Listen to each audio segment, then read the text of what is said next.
бактыр. Және кубанычтымыз бул көңүл күй үчүн. Мен де кубанычтымын. Күчтүү болуп. Себебин айта кетсеңиз. Жанында адам көрүнбөйт жота. Жанында адам пайда болду го мен. Әрине. Жакшы көрүү керек экен го. Айтып атырмын алдынан бери. Мен көңүлүмдүн кепили сол киши болду го, шын айтканда. Көңүлүм көтөрүлүмдүн кепили сол киши болуп жүр азыр. Осы жакка таң. Бул бирок менин әлсиздигим эмес же.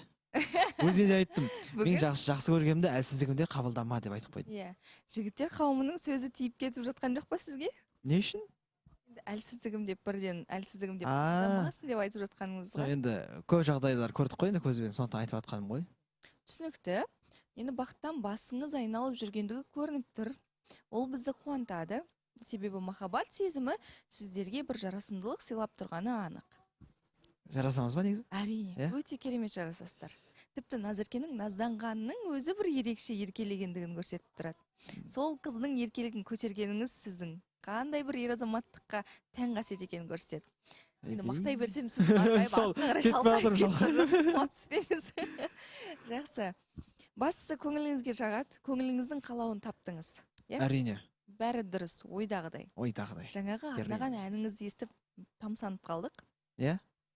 Көптен бері Назерке айтып жүрді. Өлең айтшы эфирда, неге айтпайсың деп ше. Сонымен Назеркеге бірінші айтқан әнді Назеркеге арнайын деп айтқаным бар. Керемет. Өзінен сұрадым, өзіне ұнапты. Болды. Сол кісіге ұнаса болды ғой, сол кісінің көңілінен шықса болды. Ал қазір ортада Аян және өзінің үміткері Мадина. Екеуінің әңгімесін естіп отырсыз. Кикілжің неден басталғанын түсіне алдыңыз ба? Негізі ер жігіт бір демалды, бір демалсыз дейді ғой негізі. Мен ойлаймын, шынымды айтсам, жаңа шынымен шын жүректен қабылдап отырмын. Аян негізі бір өткен қателіктерін шынымен қазір мойындап, сол кездерде мен халыққа кішкене күшті болып көрінгім келді, шынымды айтсам деп айтып отыр ғой. Шынымен жүрекпен сезіндім мен оны. Ал қазір мен ондай жағдайда емеспін дейді да. Мен түсіндім, мен ол қателігімді қайтып істегім келмейді деп. Мен жағдайым қалай бар, мен солай істеймін деп отыр да енді. Соның барлығы мен мысалға Аян жағдайын түсініп отырмын өте жақсы. Деп және де жақсы қабылдадым. Молодец. Бірақ енді бұл жерде өткен эфирлерде Мадина айтқан болатын. Мейлі қандай жағдай болмасын, барыңа да жоғыңа да көнемін деген секілді, бәрі уақытша.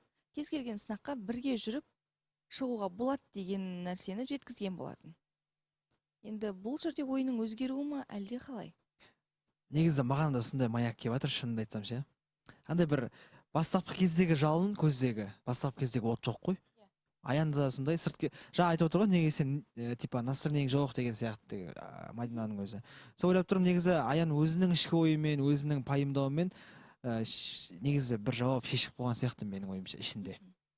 Қандай жауап? Білмеймін енді. Ол жаққа может барам ба, может бармайм ба деген сұрақтардың жетегінде жүрген сияқты менің ойымша. Дұрыс таңдау жасай алдым ба деген ой ғой, солай ма? Солай ойлаймын. Ішінде мүмкін бір белгілі бір сұрақтардың жауабын таппай жатқан сияқты болып жүр. Әлі де ойлану үстінде нақты шешім әлі қабылданбады деген сөз, солай ма? Жақсы, енді барынша Аян дұрыс шешім қабылдап, Мадина екеуінің бір үйлесімділігі жарасып, жұп болып кетеді дегенге сенеміз, және біз тілекшіміз. Ал енді бұның алдында бізде әмірге үміткер келген болды. Ол таңғалатын нәрсе емес қой ол. Таңғалдырмайды. Бірақ осы жолғы келген үміткер бір сондай жарасымды көрініп тұрған жоқ па сіздерге? Себебі өзінің талабына сай болып тұр. Да? Мен білмеймін. Мен әр кезде солай ойлаймын. Ұзын болса екен